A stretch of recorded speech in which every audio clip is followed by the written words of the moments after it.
Why? Why? Why? Why? Why? Why?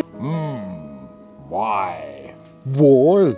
All the other car journalists seem to be wondering why the Mini Aceman exists, but I think it's quite straightforward, because if you want a small Mini with 5 doors that's electric, it's your only choice. It's sandwiched between the 3-door Mini Cooper electric, which is small and only has 3 doors, and the bigger Mini Countryman, which you can get as an all-electric car, and that's basically a BMW iX1 with a haberdashery on the dashboard. A haberdashboard. Now, I'm afraid the biggest why about this car isn't why does it exist, it's why isn't it better? Made in China, the Aceman costs from £29,000 for an entry-level E model. This is a mid-spec SE, and it's got some options, and you're going to need some options. This one has the level 3 pack, which gives you everything, but it's £6,500. And then this one, being a press car, has got some fancy grey paint, that's 550 quid, some different wheels, about the same, and it comes out at £43,000. It's not even a top spec fast John Cooper Works one. Spec one of those up and things get about as expensive as Katy Perry's travel expenses. Now I know one of you wags in the comments going to tell me it says John Cooper Works here, but that's because this is the sport version, which gets the John Cooper Works body kit. It doesn't get the power, which we'll talk about now. Now, if you get the entry-level version, the E, you get 184 horsepower, it's front-wheel drive, and you get a small 39 kilowatt-hour battery, which is only good for 190 miles on paper, so probably more like 160 miles in the real world, and it can only fast charge at 75 kilowatts, which isn't fast at all. Now, step up to the SE model, you get more power, 218 horsepower, you get a bigger battery at 49 kilowatt hour, but it's still a small battery really, and it's only good for 250 miles if you're really careful. You can expect more like 230 miles. And then there's the John Cooper Works, which is 260 horsepower, the same 49 kilowatt hour battery. Yeah, that can only do 210 miles, and it can only fast charge at the same 95 kilowatts as this mid-spec version. So, small batteries, not particularly fast charging. Are there any good bits? Well, I actually quite like the way it looks. You've got these adaptive LED headlights, part of an options pack, and you can adjust the daytime running light signatures around the front, and these illuminate into turns. They're not matrix LED headlights. I think it's quite a cool boxy looking thing. It's basically a stretched 3-door hatchback. Sorry, Cooper, we're meant to call it now. So it's 11 centimetres longer than the Mini Cooper, so it's 4.1 metres, and the wheelbase has grown by 8 centimetres, so it should be roomier inside for your backseat passengers. It weighs 1.7 tonnes, which is about average for a small electric SUV. I guess we have to call it an SUV. It's actually only 5 centimetres taller than a Mini Cooper. Right, sorry for slightly a personal look here. I can't get much further away from the interior to show you it, but it's got the same knitted dashboard as the rest of the current Mini range, the same circular OLED screen in the middle. No drives display, but you get head-up display as an option. It's standard on the JCW. You also can get heated seats. These are the active driver seats, which are massage and memory, and actually quite comfortable. 4-way lumbar support on those as well. There are tons of driver assistance options, like your adaptive cruise control, 360 cameras, there's storage and wireless charging down there, 2 USB-Cs, a 12-volt, cup holders, and you get this, quite hard rubbery armrest attached to the side of the driver's seat, and you've got this little mini bin down here. Not sure how much of that's actually optional. Some little weird things. You've got these kind of protruding door handle sticks. Let's call them sticks, let's be kind. There, which I think are exclusive to the Aceman. I could be wrong there. You've got a Carmen hard-on sound system in this level 3 one. It's nice, it's really nice, and like all new Minis, you twist that little knob in the middle like a key to power it up, and then you've got your drive selector there. You can put it into B for more regenerative braking. There's no paddles on the steering wheel or anything so gauche as that. You will need to get used to using this button here to turn off your speed limit warning, and that will reset every time you turn the car on, like every other car. Now, there is one thing that's really annoyed me, but it won't annoy you if you buy this. I've not logged in with my Mini ID for this car. So every time I get in it, I have to repair my phone with Bluetooth to get CarPlay. It resets the head-up display position, it resets the temperature and the radio station. That's, I know, not going to be a problem if you actually own the car, because you will do that, but it does mean you have to have a Mini account and give them data, which some people won't be comfortable doing, I predict.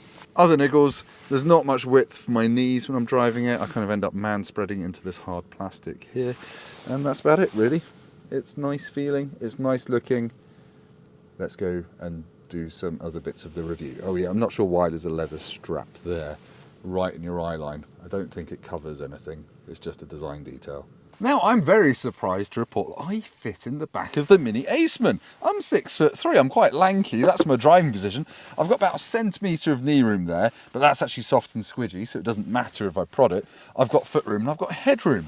But it's not going to be that comfortable for long trips because the seat backs are quite upright, which means the base of them and where the ISOFIX point's located, they're quite hidden in the seat. They've got flaps and everything, but they're quite recessed, so I found it quite hard to get the prongs into the holes. If you're a parent, you should know what I mean. And also then when you've got the child seats in, it's then quite a faff to get the seat belt over and into the clip. So yeah, it's not an ideal family car, I would say. You've also got a hump in the middle of the floor. Don't know why you've got a transmission hump in a Mini that's on an electric car platform, but you have got 2 USB-Cs down there and a single cup holder. Door bins are not even big enough for a Terry's chocolate orange.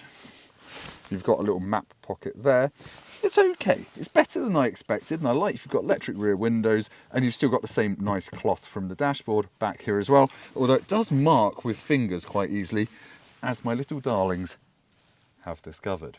Oh, and before I get out, I should point out that the optional panoramic sunroof doesn't extend all the way back. It finishes there, so it doesn't go back over your head. So you can't lie back and look at the stars. The back end of the Aceman mimics the Countryman more closely than the current Cooper. So you haven't got the triangular lights with the light bar across the middle, and you can customise the light signatures here. It can tow 750 kilos, which is something, I guess. And the boot isn't exactly Ace, space. Man, 300 litres, that's 100 litres down on the Lexus LBX, which is another small electric SUV. There's a big drop into it here, but you've got a bit of space under there for your cables. It's an okay space. There's a 12 volt. It is bigger than the Mini Cooper's boot, but not by a huge amount, to be honest. Maybe I was a little bit mean on the boot space there. It's actually 90 litres up on the Mini Cooper, but still, Rival's got bigger boots. I'm apologising to you now, and I'm about to apologise again because I'm about to make a joke about my nipples in what we call the driving section of this video. Right, we're going to go for a drive in the Mini Aceman. I just want to show you something. When I step in, look, my feet kind of stay up. It's got a very high floor because all the battery's under the floor, so you don't sink into it like you do a Mini, which means the ergonomics are just a little bit different to what I'm used to from a Mini. In the head-up display, you don't look through it out of the car, you look just down at the grey dashboard behind it because, well, of the layout of the car, really. But yeah, to drive, this is, well, let me tell you one thing. The turning circle isn't very good compared to all of its rivals. I think it's about 11.5 metres, the rest are about 10.8, and that does make itself felt. But yeah, it's obviously very easy to drive. The view out is actually pretty good, even out the back corners, so visibility is nice. The mirrors are nice and big as well. And yeah, this one's quite fast as well, 218 horsepower. In this SE, your 0 to 62 time is 7.1 seconds. But yeah, when you put your foot down, it scrabbles about like a front-wheel drive hot hatch. And if you're hitting a wet roundabout and you boot it, it will slowly go into understeer. I find that quite entertaining. That's the second time that person's driven at me a bit too fast down here. But yeah, it scrabbles about, it's a bit unruly. And on a bumpy road, the suspension is so firm that if I had cameras for nipples, this would be what you'd see. Yeah, sorry about that. It's the best analogy I could think of. That also means on a bumpy road, when you're driving quickly, you need 2 hands on the steering wheel. You need to be paying attention because it can just follow the road and tramline a bit.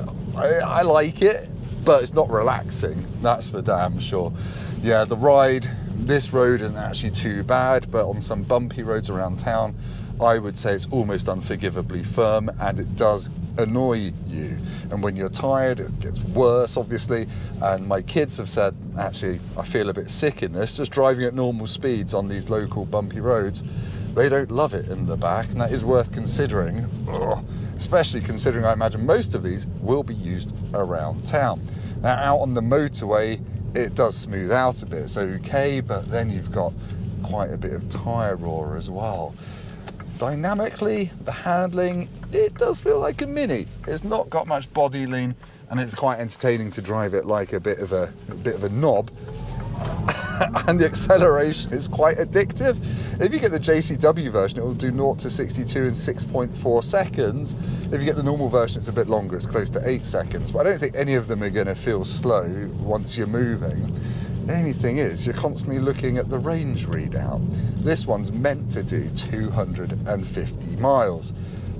I think I've done about 100 miles in it, and it's saying I've got 69 left. So in real world conditions, I've only done about 180 miles on this charge. Efficiency though is actually quite good. I've averaged 4 point something miles per kilowatt hour, like 4.1, low fours on the miles per kilowatt hour, which, considering I've been booting it quite a lot, is really quite impressive. I guess that is because in the scheme of electric cars, it is relatively light and small. So yeah, efficiency good, but then you've got to deal with the slow charging times. 95 kilowatts is pretty pants. That 10 to 80% charge is going to take just over half an hour. You're usually talking about 20 minutes for that sort of figure. It's just a bit of a shame. I like all the ingredients, I like the interior, I like the power, but it's just the ride and then the range and then just some weird ergonomic niggles, like I've not got enough room for the knees. I've struggled with this a little bit, I'm not going to lie.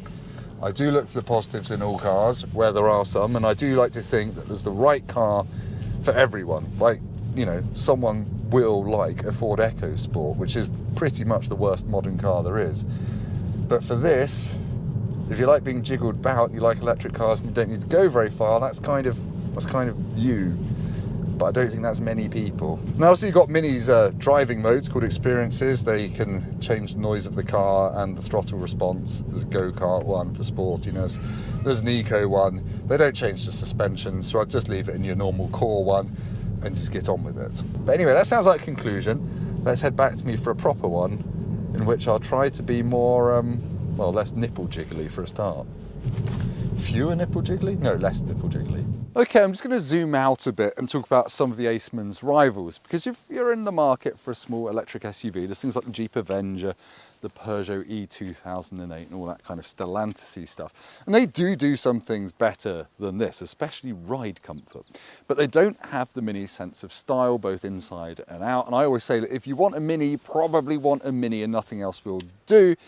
But this car is a bit too problematic for me to let it pass on those grounds. It is too expensive. It can't go far enough on a charge.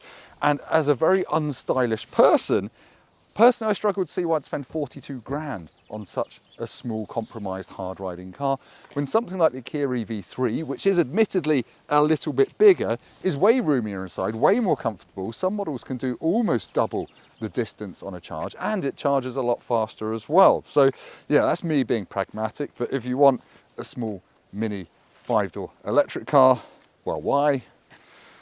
Just go and get one. I kind of ran out of steam of the whole why thing. But anyway, thank you for watching this video. I hope you've liked it. Please subscribe to the channel, go down to the comments and tell me the Chinese word for ow, my back hurts and my nipples have gone fuzzy.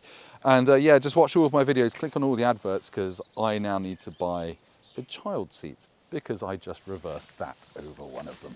Brilliant, today's going really well.